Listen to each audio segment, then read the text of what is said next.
TR news Odia.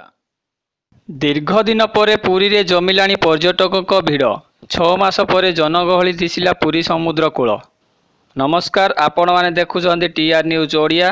वीडियोटी भल लागे like share एवं कमेंट करंतु। एमती नुआ नुआ खबर पाइबा पई आम चैनल को सब्सक्राइब करंतु। पुणी थरे पुरी रे देखिया को मिललाणी पर्यटकों भिड़। पुरी समुद्र बेलाभूमि रे हजार हजार संख्यार राज्य और राज्य बाहर पर्यटक मनोरंजन करुथिबार देखिया को मिलिछि। कोविड कटकणा जो पुरी को काहारी को आसिया को मना थिबा बेले एबे एही कटकणा हटिछि। समुद्र कूल रे मजा नेउछन्ति पर्यटक। दीर्घ 6 मास धरी खाँ खाँ लागुथिबा बेलाभूमि पुणी जनगहली होई पड़िछि।